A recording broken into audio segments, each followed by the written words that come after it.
Tonight, what's in a name? In Aptos, the governing board of Cabrillo College pushed off a decision on renaming the college for the next 5 years, possibly longer.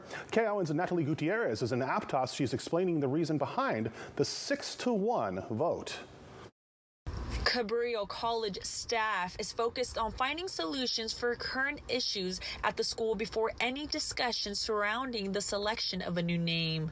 It's a moment to self-reflect before a new identity. What we want to do is give people an opportunity to look at the full breadth of what was brought to us in July of 2020, which talked about not only the harms of the name as it is for some members of our community, but the many ways in which we could improve how we as a college do our work within Native Indigenous communities. Monday night, the Cabrillo College governing board voted 6-1 to push back the decision of renaming the college because of two main factors. They want more community engagement, and they want to focus on creating resources to support their Native American and Indigenous students. Establishing an Indigenous and Native American faculty position, scholarships for students majoring in Indigenous and Native American studies.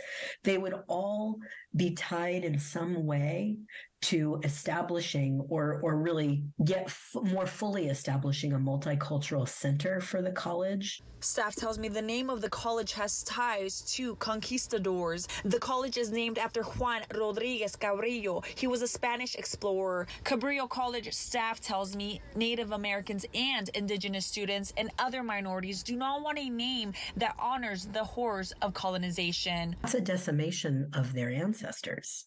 And to have a college in your community as a community member, and I would assume even more so as a student or an employee at a college, named after this historic figure that did these wrongs to your ancestors, there's a historic trauma there. That is why their goal is to engage with the community when they decide to relook at the possibility of renaming the college. Now, in order to have enough resources for their Native American and Indigenous students, the school needs help from its faculty. The college says that Latinx population makes up the largest percentage of students. Native American students account for less than 1% there.